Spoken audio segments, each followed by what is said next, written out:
Well, this is a presentation about the philatelic consequences of World War II in Greece.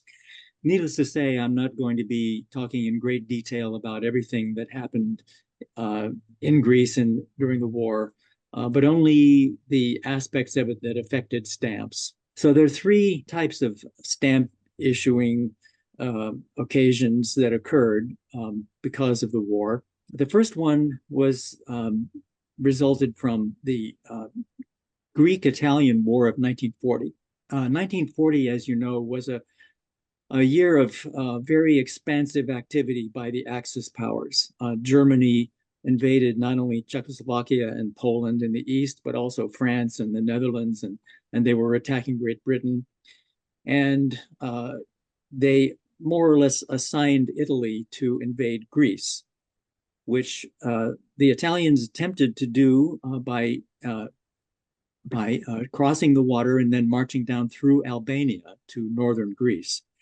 And to everyone's surprise, the Greeks succeeded in turning back this invasion. It was the first major interruption of the progress of the Axis powers in 1940.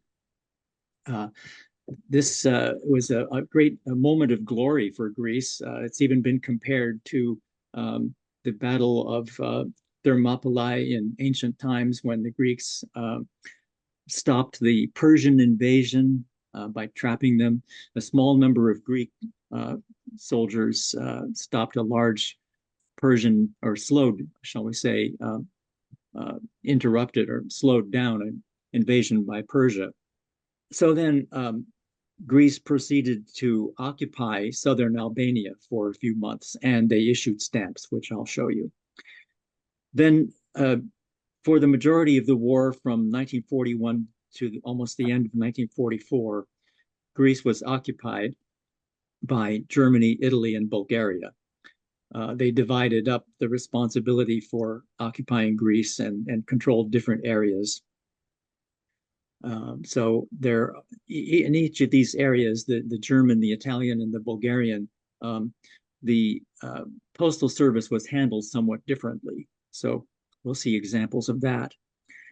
And then finally, there was active Greek resistance to the occupation during the war, and a number of stamps were issued either by the resistance groups or in celebration of the liberation of certain territories as they began to be liberated from occupation. There's a set of stamps of which this is only part. Stamps issued in 1946 commemorating various aspects of Greek involvement in the war. And these first three stamps show the actions during the Greek-Italian War. This, in the center stamp here, we have the date 28 October 1940, and that would be the date of the invasion by Italy. This stamp mentions the earliest and the latest dates of the participation of Greece in the war. The beginning one referring to the invasion by Italy, and the later date, 22 September 1944, referring to the Battle of Rimini. Here's Rimini.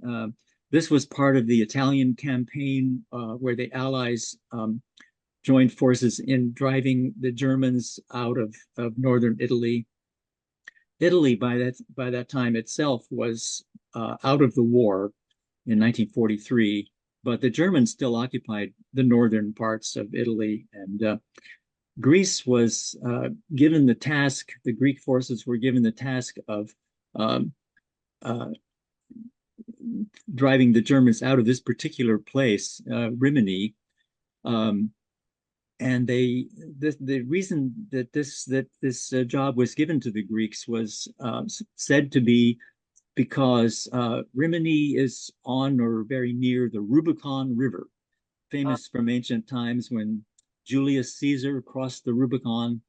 And now here was an opportunity for the Greeks to take part in a historic event, driving the Germans back over the Rubicon out of Italy. So that flag is actually not the flag of Greece, but it's the Greek naval flag. Um, the naval forces took part in that battle. Mm. So this stamp simply commemorates the beginning and the end of Greek activities, and it commemorates the two perhaps most successful efforts of the Greeks. And we see on the right here soldiers marching through the snows of Albania. Presumably, these are Greek soldiers involved in the resistance to the Italian invasion. And the women of the mountain areas where this battle took place were famous for having made a significant contribution. Those are boxes of ammunition that you see that they're carrying up the mountain there.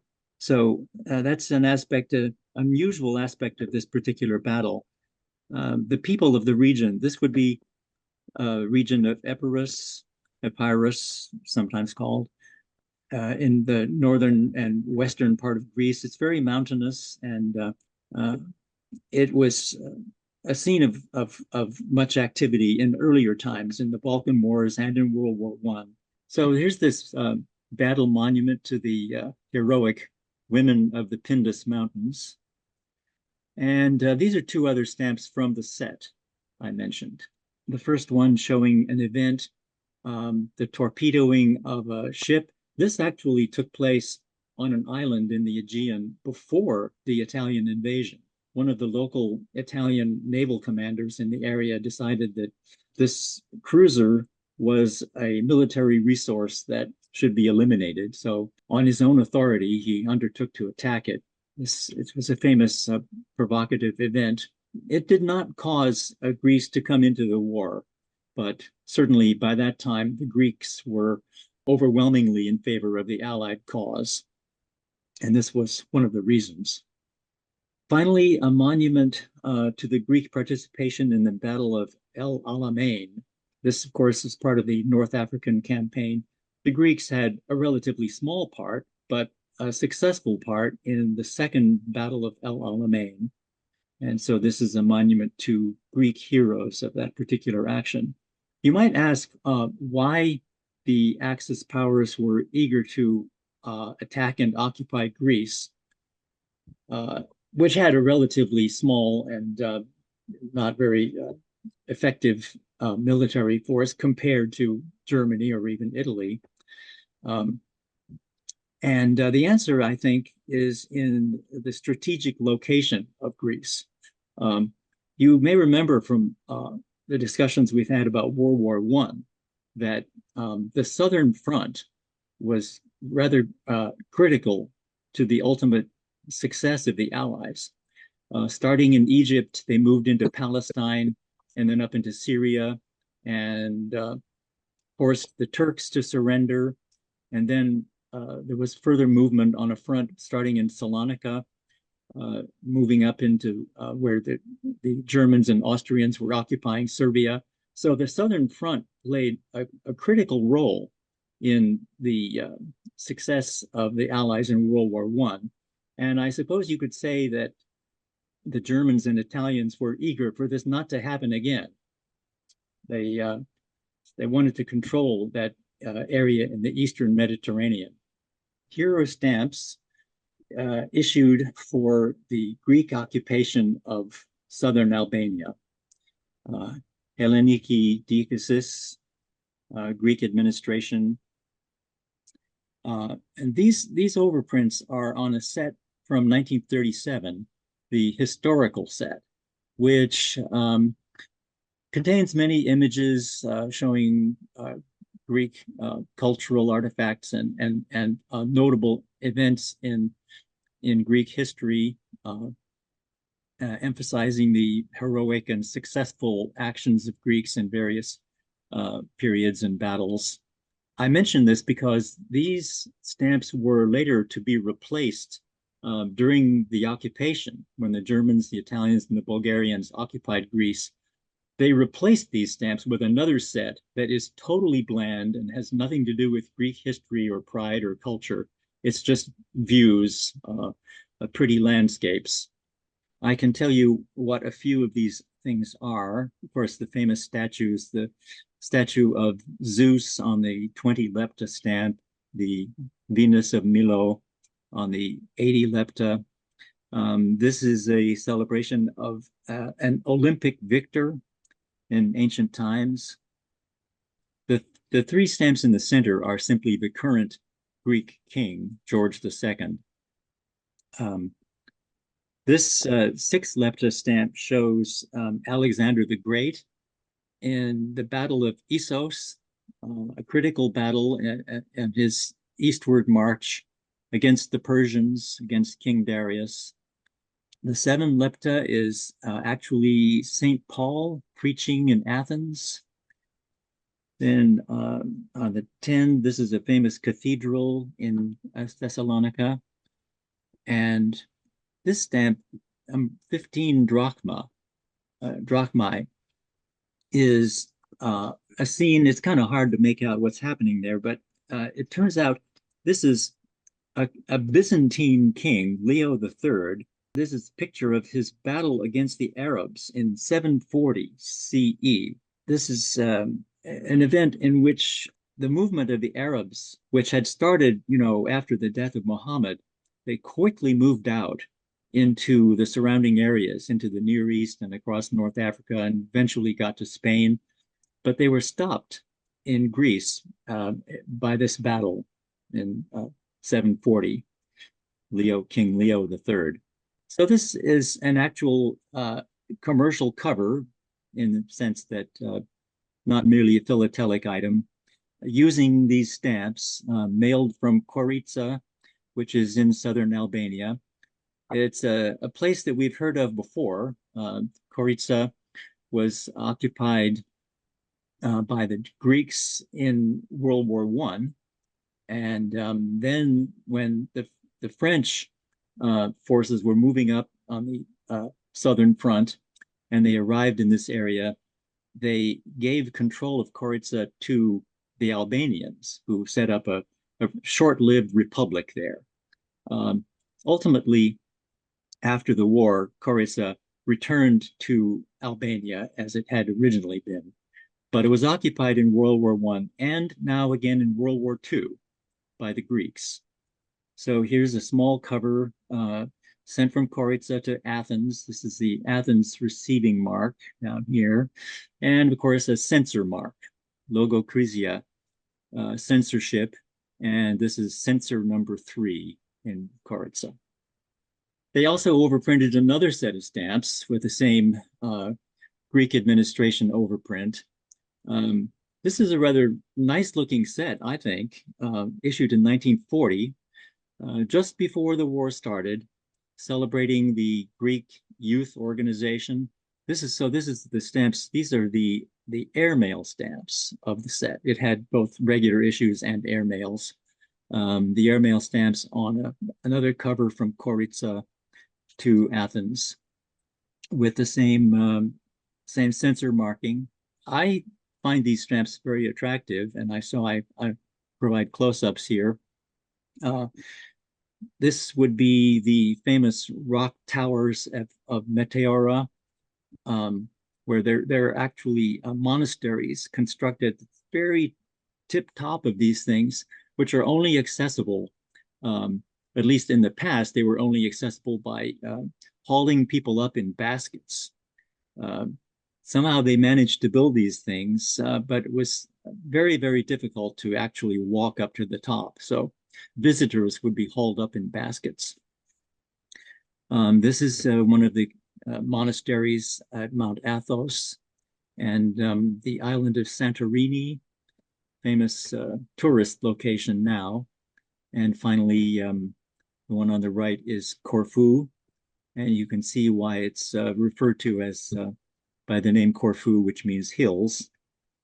When I first looked at these stamps, it seemed to me they must be engraved. They're beautiful line drawings, which to me really effectively depict a kind of sun-drenched landscape, but actually they're not engraved. They might look like line engraved stamps, but they're actually lithographed. So it seems to me like this is a very nice job of lithography. More issues from the same set. They're famous locations, of course. Church of Pantanassa on the left. Then, of course, this is simply the Acropolis in Athens, um, showing the Parthenon and other buildings.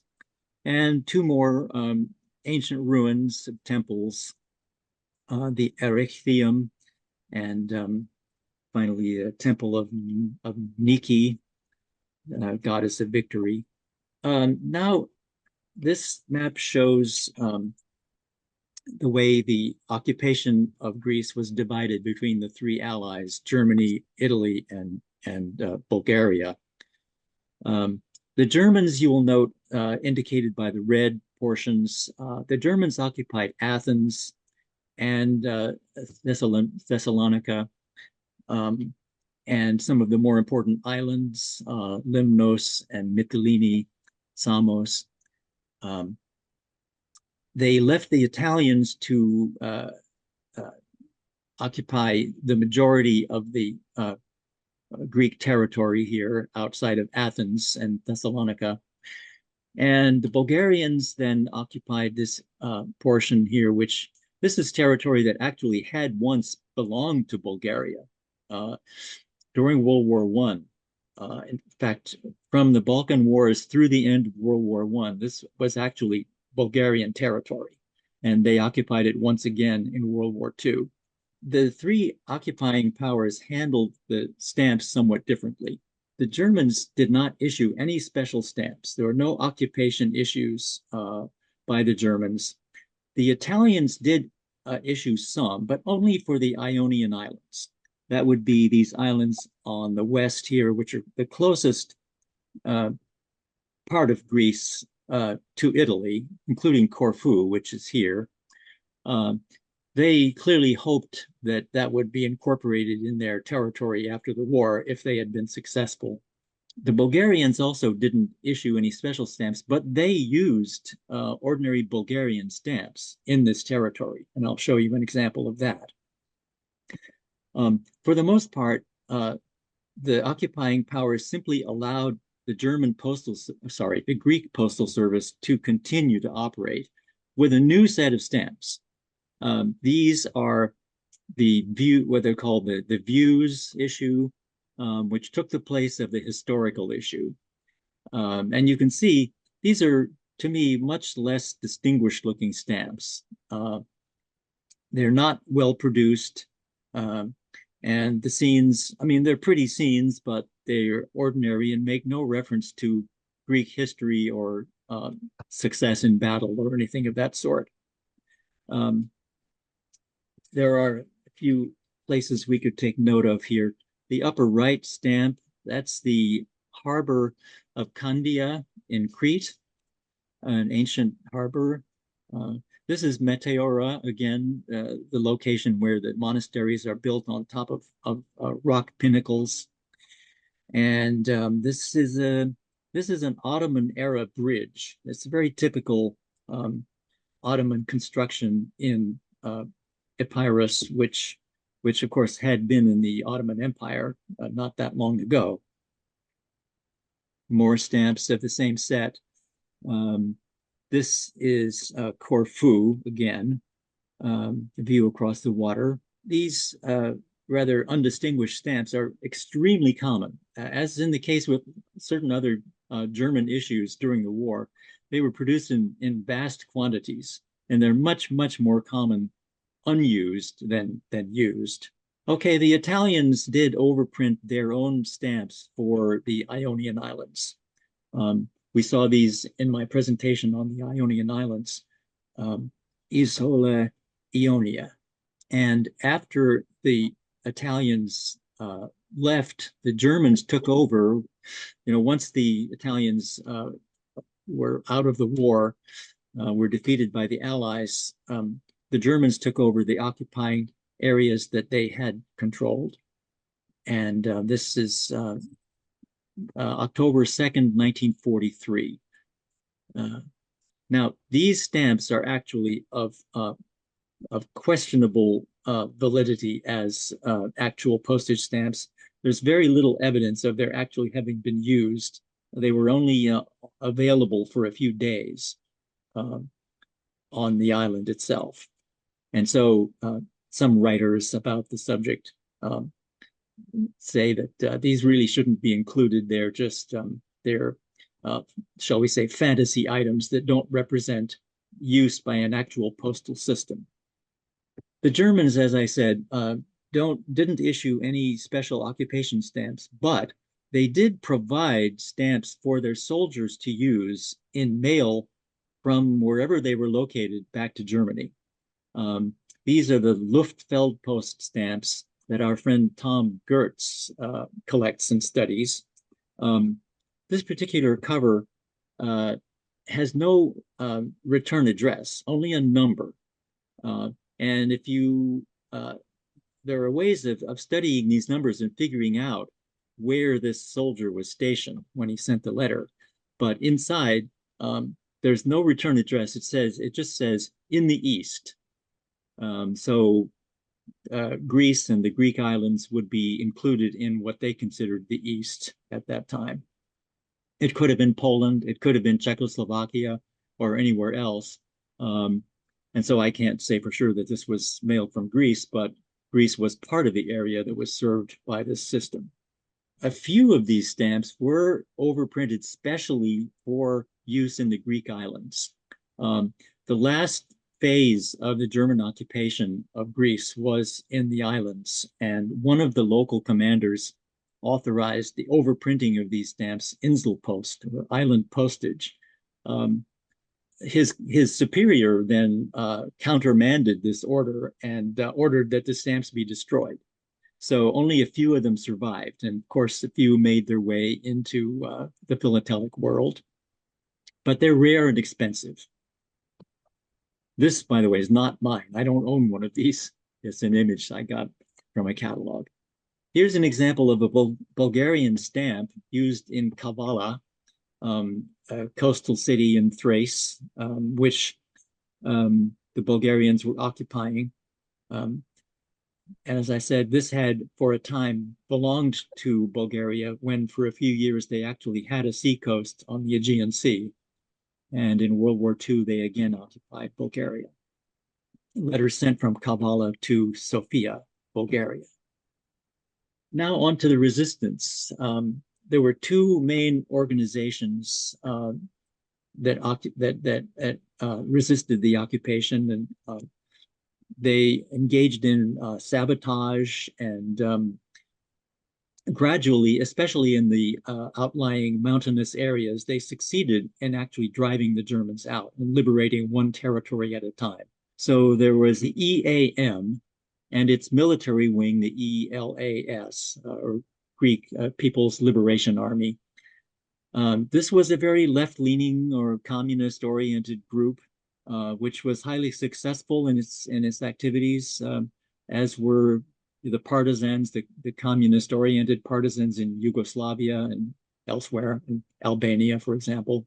But there was another competing organization, which was anti-communist, liberal and anti-monarchist, the EDES, or Greek Democratic National Army. So both groups operated with more or less success in the outlying parts of Greece. And unfortunately, after the war, it was these two groups that came into conflict with each other and resulted in the Greek Civil War, which wasn't settled until about 1947. Very, very sad and unfortunate outcome. Back to the stamps. These stamps were never actually issued, but you know they were created at the time by the Democratic group EDES. They show a victorious female figure with a sword, and looks like she's stepping over a lot of bones here. And this is 4 out of the 5 stamps in the set. These are fairly elusive items. You don't see them offered by stamp dealers. I don't own this. I'd like to. It's one of the items I'm aspiring to acquire. But I've only ever seen it offered on Greek auction sites. Another set showing various kind of semi-heroic scenes issued by the other group, the EAM. And it says Free Greece, EAM. Here's another set issued by the EDES, again, soldier with a Greek flag. These stamps are on paper with cancellations, but they look very much like favor cancels. They didn't have the ability to actually operate a postal system at the time. Thesprotikon is an area in the mountains in Epirus, somewhat near where the original Battle of the Pindus was. If you remember when the war started with the Italian invasion, that was an area where the Greek resistance was strongest. And they issued these stamps and canceled them with a date, it looks like July, can't quite read the number, of 23, I think, 23 July 1944. So this is getting close to the end of the occupation, and this particular area had already been liberated by the resistance forces. Now, this is one of the stamps issued to celebrate the liberation of a territory, in this case, Lesbos, the island, also known by the name of its major city, Mytilene. Near as I can tell, this is an actual commercial usage. It's a registered letter. This says registered, and here's a registration number. This says, this word means essentially sent or posted, Mytilene, and sent to another location, another town, Mondamadon, also on the island of Lesbos. Here's another cover. This would be a philatelic item, simply a letter with stamps canceled but no address. And this would be for Fera, which is a part of the city of Alexandropolis. It was part of the territory occupied by the Bulgarians and was liberated on this date, 21st of February, 1945. Now, the rest of the stamps I'm showing are simply souvenirs, which were never issued by any actual postal agency. These are the stamps of the occupation period, the stamps I showed before, the views, various landscapes, overprinted just in celebration of particular events. This is Paramythia, and this is another group, the National Units of Greek Partisans, EOEA. So I can't even find this set of stamps in the Greek catalogs. It's simply shall we say, a bogus issue, or something totally unofficial. But there are a lot of them. These things were made with great profusion. Here's one made by the EDES for the Battle of Meninas, and honoring a particular person, David Wallace, a British soldier who was fighting with the Greeks and was killed in this battle, which, however, was successful. The Germans were driven out in this battle, and the Greeks captured a great many supplies. 17th of August, 1944. This central text here, the one that begins with an N, and this one with a gamma or G, that's how you spell David Wallace in Greek, which came as a bit of a surprise to me. And one more here, the EDES issue for Thesprotia. Thesprotia is a region.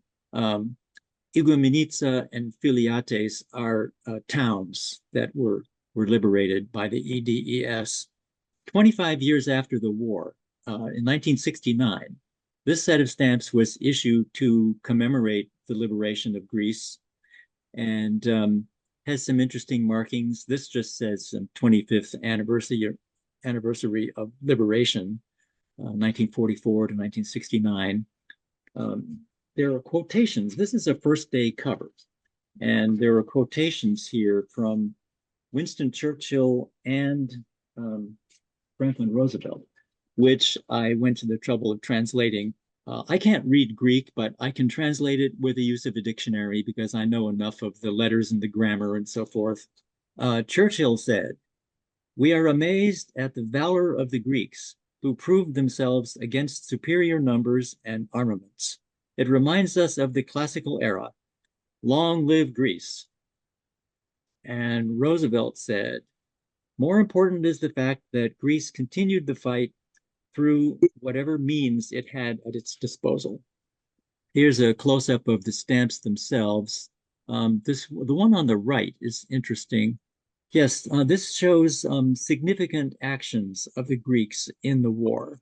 Um, Interestingly, it doesn't mention the Battle of the Pindus, when the Greeks turned back the Italians and occupied southern Albania, but it does mention El Alamein here and Tobruk, where there was significant naval contribution. Also, Crete here is mentioned, the reconquest of Crete after the long German occupation. And finally, the Battle of Rimini up here, which we mentioned before, when the Greeks were sent to dislodge the Germans from that location. The shield here simply says national resistance, ethnike antistasis. Well, that's the end.